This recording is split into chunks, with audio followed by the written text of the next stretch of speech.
بسم اللہ الرحمن الرحیم وبہ نستعین وهو خیر معین۔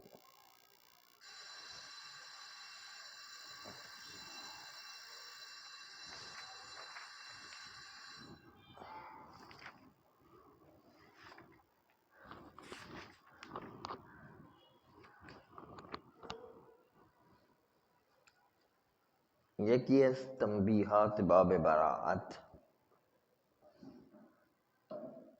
یہ ہے کہ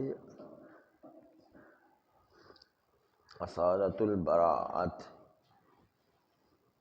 چاہے شرعی ہو چاہے عقلی، صرف یہ اصل براءت ان موارد میں جریان رکھتی ہے کہ اصل حاکم چاہے اصل موضوعی ہو چاہے اصل حکمی ہو، اصل براءت پر مقدم نہ ہو،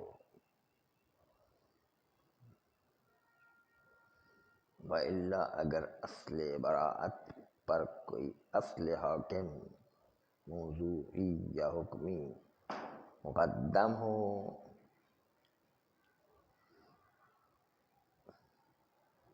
یا نسبت ببراءت وارد ہو، مثلا براءت عقلیہ کی نسبت وارد ہو، تو نوبت اصل براءت نہیں پہنچتی، اس لیے کہ براءت عقلیہ متقوم بعدم بیان ہے، قبح بلا بیان اس سے براءت عقلیہ بنتی ہے، تو اس کا مطلب بیان نہ ہو تب اصل براءت جاری ہوا کرتی ہے۔ محور اصلی براءت عقلیہ میں بیان کا نہ ہونا ہے مولا کی جانب سے در رابطہ بتکلیف، لذا اگر بیان بہر نوع یا بہر قسم مولا کی جانب سے ثبوت تکلیف میں موجود ہو، دیگر عنوان براءت عقلیہ نوبت نہیں پہنچتی۔ السلام علیکم ورحمۃ اللہ۔ چاہے وہ بیان علم ہو تفصیلی یا اجمالی، یا وہ بیان امارہ معتبرہ شرعیہ ہو، خود شارع امضاءً یا تأسیساً امارہ کو معتبر قرار دے اور کہے کہ عادل کی خبر کو قبول کرو مثلا، پس جب عادل نے خبر دی کہ فلاں چیز اگر مشکوک الحرمت ہے تو اس کو حرام سمجھو،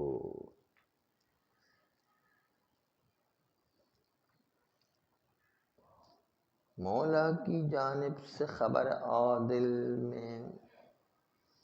بیان مکمل ہے اور مجال نہیں ہے کہ ہم قبح بلا بیان جاری کر سکیں۔ اسی طرح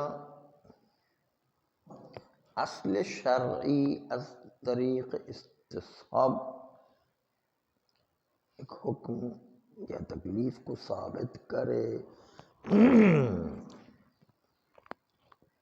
وہ استصحاب کہ جس کو خود شارع نے حجت قرار دیا، لا تنقض الیقین بالشک کہہ کر،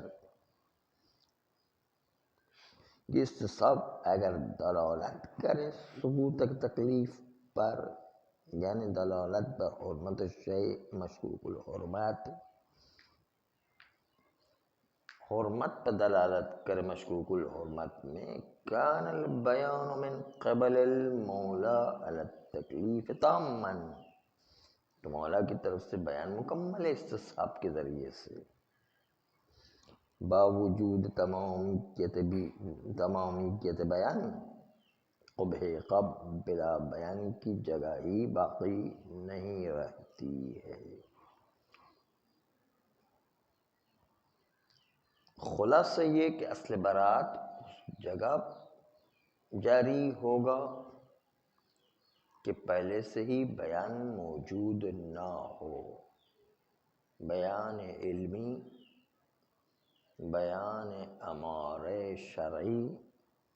یا بیان امر عقلی، کوئی بھی بیان موجود نہیں ہونا چاہیے۔ جب بیان بہر کیفیت و ہر نحو سے براءت عقلیہ کو بند کر دے، اسی طرح براءت نقلیہ جس کی مہم ترین دلیل رفع والی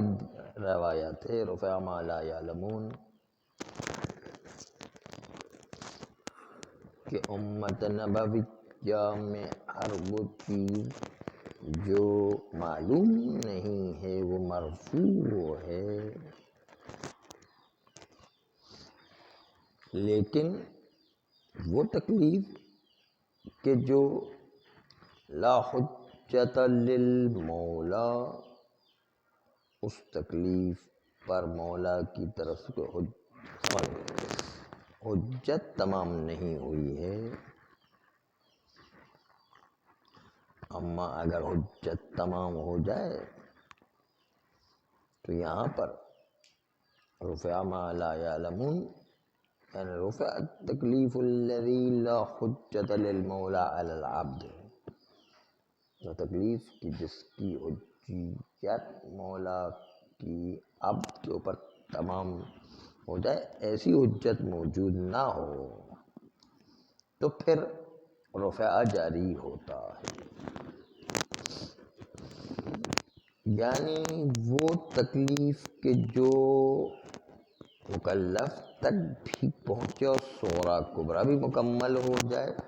ایسی تکلیف نہ ہو تو اسے اصل برات جاری کریں گے،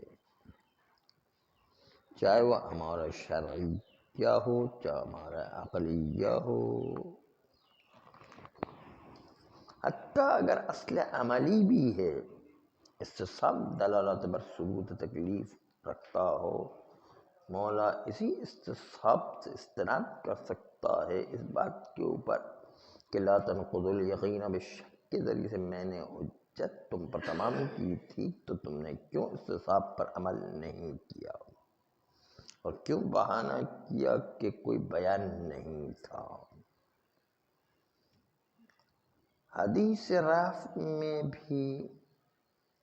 عبارت از اس کے کہ تکلیف کی جس پر حجت قائم نہیں ہے، کوئی بھی قسم کی حجت،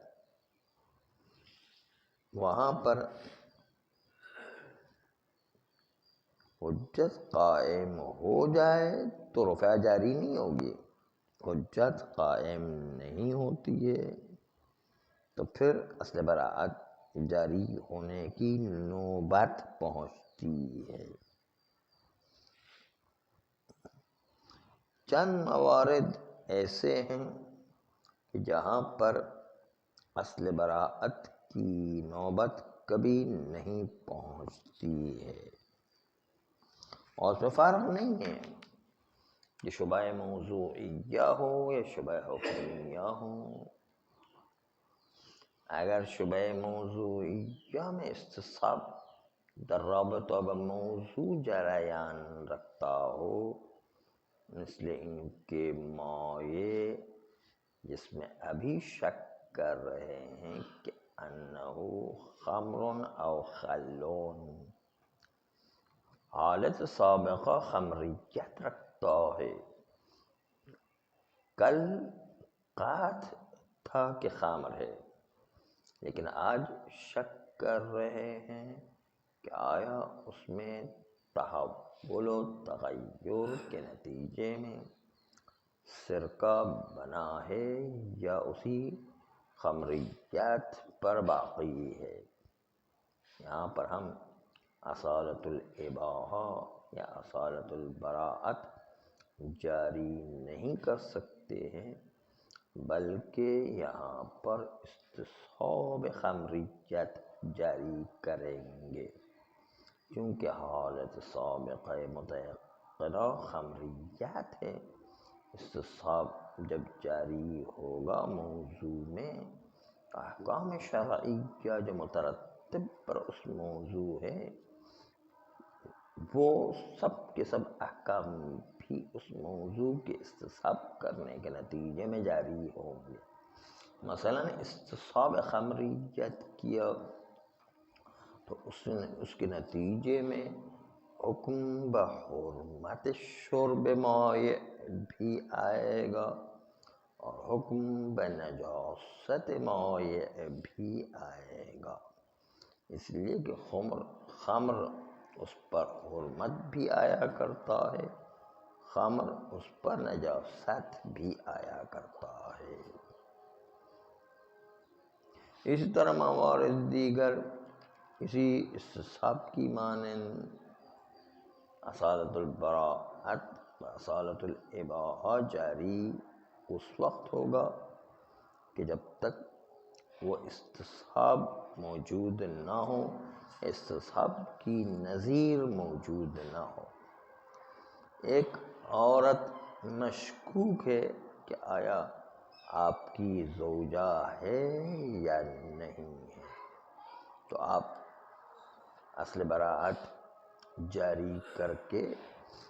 آپ اس کو استعمال نہیں کر سکتے ہیں، کیونکہ شک در زوجیت ہے۔ اصالت البراءت یا اصالت الاباحہ جاری کر کے یہ نہیں کہہ سکتے کہ اس پر نظر کرنا جائز اور حرام نہیں ہے، حتیٰ وطی بھی حرام نہیں ہے۔ نہ، یہاں پر اصل براءت جاری نہیں ہوگا کہ رتبہ سابق استصحاب عدم زوجیت ہے، کیوں اس کی زوجیت مشکوک ہے، قطعاً حالت سابقہ متیقن عدم زوجیت، استصحاب عدم زوجیت جریان رکھتی ہے، اور اثر عدم زوجیت یہ ہے کہ نظر و مباشرت و امثال ذالک اس عورت کے ساتھ جائز نہیں ہے۔ اور ایسے موارد بہت زیادہ ہیں کہ اصل براءت جاری کرنے سے پہلے علم اجمالی ہے، علم تفصیلی ہے، امارہ شرعیہ ہے، امارہ عقلیہ ہے، استصحاب عدم تکلیف ہے، تو اس کی موجودگی میں اصل براءت جاری نہیں ہوگا، اس کا رتبہ مقدم ہے۔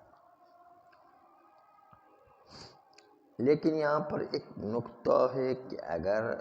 بنا ہو کہ استصحاب اصل براءت پر تقدم رکھتا ہے، اس بیان کی بنیاد پر جو ابھی عرض کیا،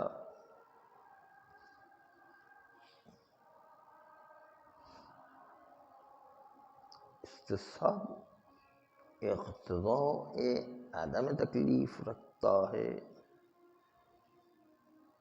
تو ہم استصحاب کے پیچھے جائیں گے، چاہے استصحاب تکلیف کے عدم کی بات کہہ رہا ہو، اصل براءت وجود کی بات کر رہا ہو۔ بعبارت دیگر اصل عملی استصحاب رتبہ تقدم رکھتا ہے اصل براءت پر، چاہے مخالف ہو چاہے موافق ہو۔ مثلاً استصحاب کہتا ہے کہ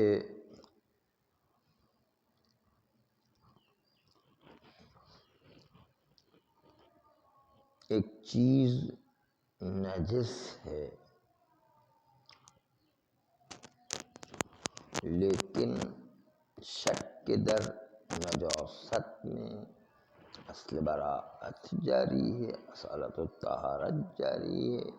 تو اصالت الطہارت و اصل براءت جاری نہیں ہوگا، استصحاب نجاست جاری ہوگا۔ یہ استصحاب اصل براءت کے مخالف سمت میں تھا۔ استصحاب اصل براءت کے مخالف ہو، چاہے استصحاب مثبت حکم ہے، مثبت نجاست ہے، اور اصل براءت نافی نجاست ہے، تو اصل براءت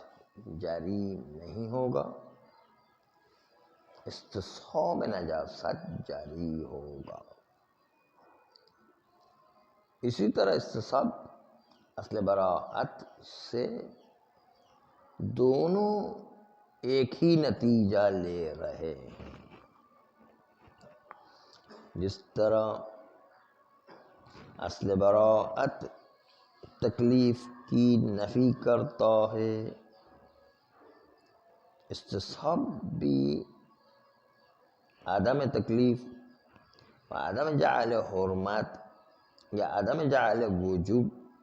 شبہ وجوبیہ میں قرار دے رہا ہے۔ تو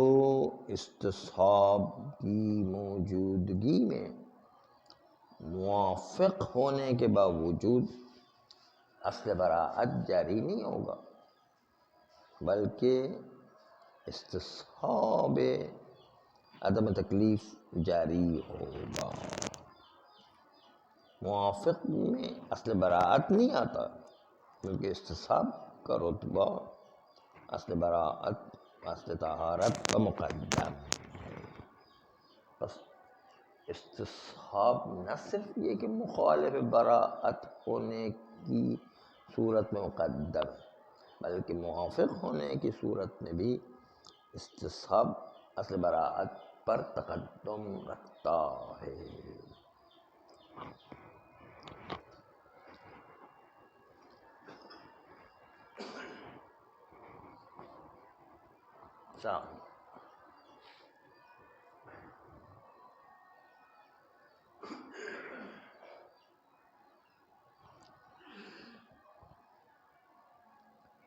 اس کا مطلب یہ ہے کہ اصل براءت کے لیے مورد ہی فاقد ہو جاتا ہے در صورت تقدم استصحاب، یعنی یہ اصل براءت کا مورد ہی نہیں ہے، یہ استصحاب کا مورد بن کر کے رہ جاتا ہے۔ اس وقت ایک مشکل تولید ہو جایا کرتی ہے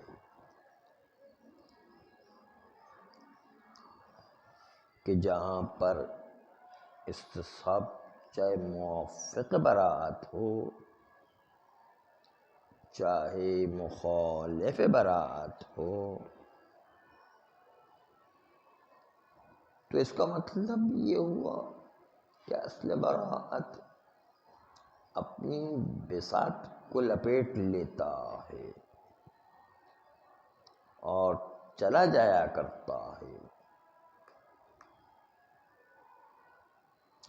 اگر یہ بات ہے تو مشکل یہ پیش آتی ہے کہ اصل براءت کے لیے بہت کم مورد باقی رہ جاتے ہیں،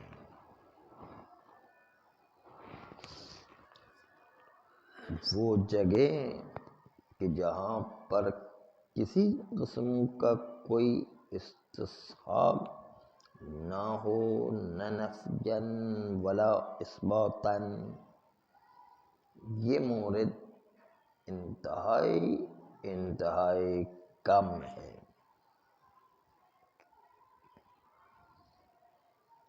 بلکہ تقریباً اصالت البراءت کے لیے اس ترتیب کے ساتھ تو کوئی بھی مورد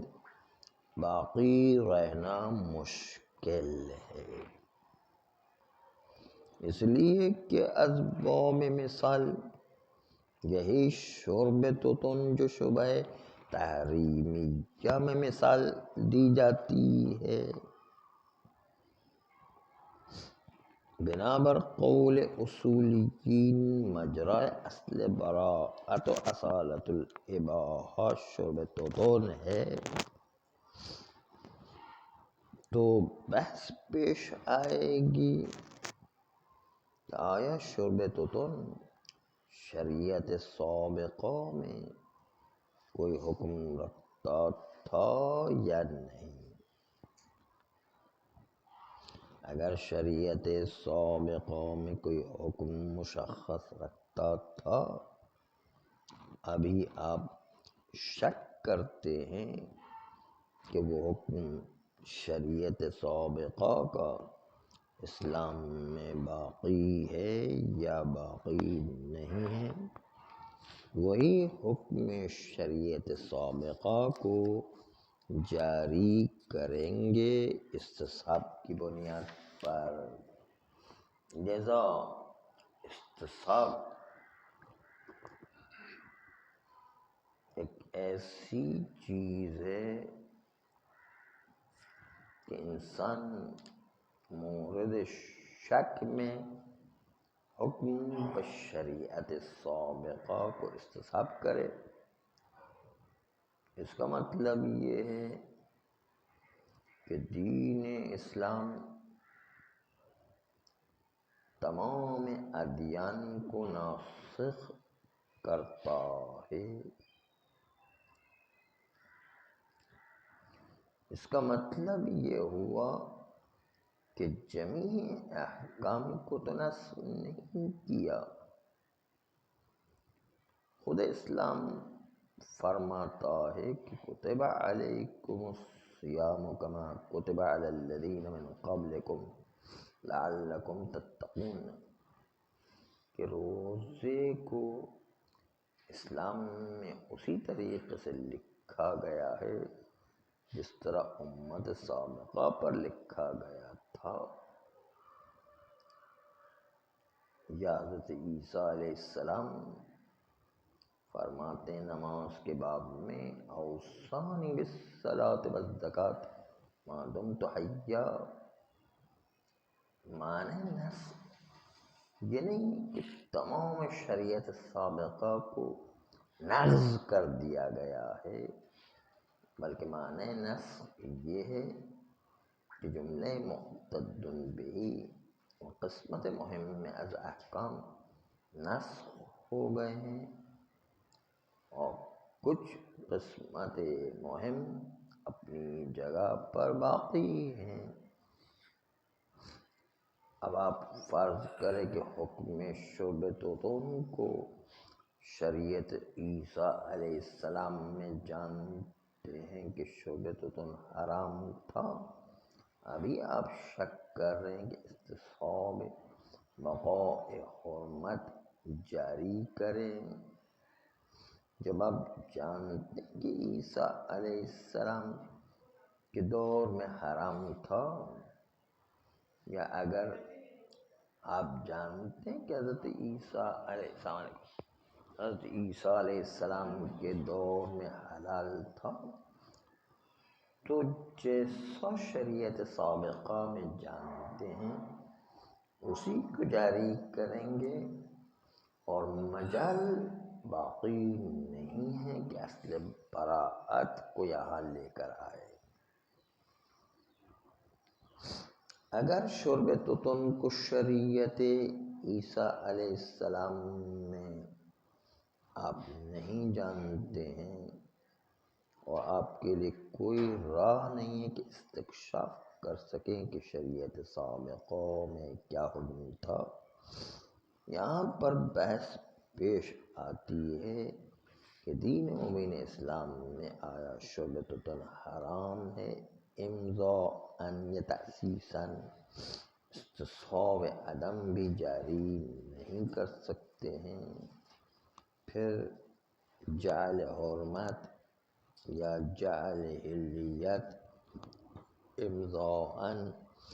یا تأسیساً ترتیب اثر نہیں کر سکتے ہیں بکمک استصحاب شریعت سابق، لیکن غالباً یہی ہوتا ہے کہ امت سابقہ میں وہ احکام مشخص ہوا کرتے ہیں، امت سابقہ میں مشخص ہوا کرتے ہیں کہ سگریٹ پینا جائز ہے یا جائز نہیں ہے، تو حرمت شریعت عیسیٰ کو ہم جب استصحاب کریں گے آج کے دن، تو اصالت براءت جو متأخر از استصحاب ہے، ایسی صورت میں اصل براءت کی جگہ ختم ہو جائے گی، جہاں پر بھی استصحاب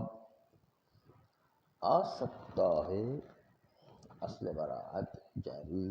نہیں رہے گی۔ بس ہم استصحاب کی موجودگی میں، کیونکہ استصحاب کا دائرہ بہت وسیع ہے، نفیاً و اثباتاً، کوئی جگہ ہمیں نہیں ملتی کہ جہاں پر اصل براءت جاری کر سکے، مگر یہ کہ استصحاب وہاں پر کھڑا ہے، امت سابقہ سے کھڑا ہوا ہے۔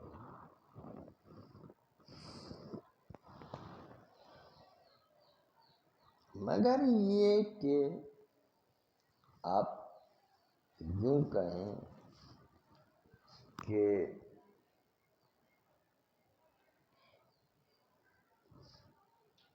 شرائع سابقہ میں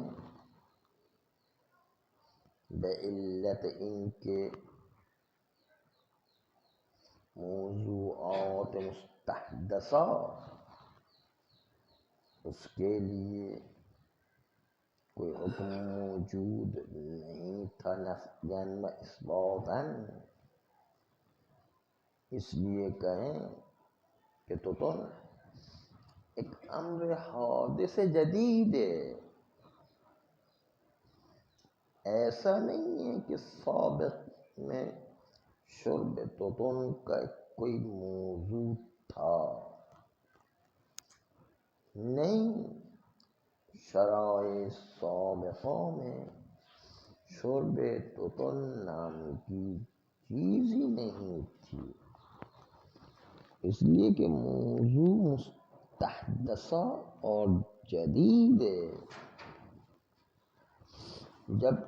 سابقہ کوئی حکم نفیاً و اثباتاً موجود نہیں ہے تو ہم یہاں پر استصحاب حکم سابق جاری نہیں کر سکتے ہیں، اور استصحاب جب جاری نہیں کر سکتے ہیں تو ایسی صورت میں اسلام میں نیا موضوع شرب توتن آ جائے تو اصل براءت جاری کریں گے،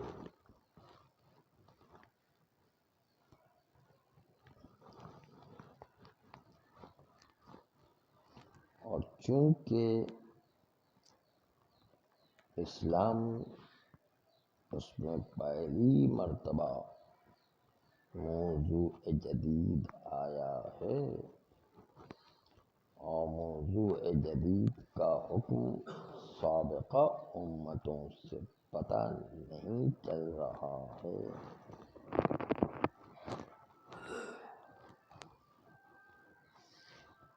چنانچہ استصحاب کی گنجائش باقی نہیں ہے، اصل براءت جاری کریں گے۔ لیکن یہی بات محل اشکال ہے، اس لحاظ سے کہ ابدیت و استمراریت جو اسلام میں ہے، بالآخرہ حکم کو موضوعات کے لیے روز قیامت تک آ کر مشخص کرے، ولو ان کے موضوعات صدر اسلام میں زمان نزول قرآن میں اصلاً وجود نہیں رکھتے تھے۔ اگر اس طرح ہو جائے تو کیا استصحاب عدم جعل حرمت اس شربتن کے اوپر جریان پیدا ہوگا؟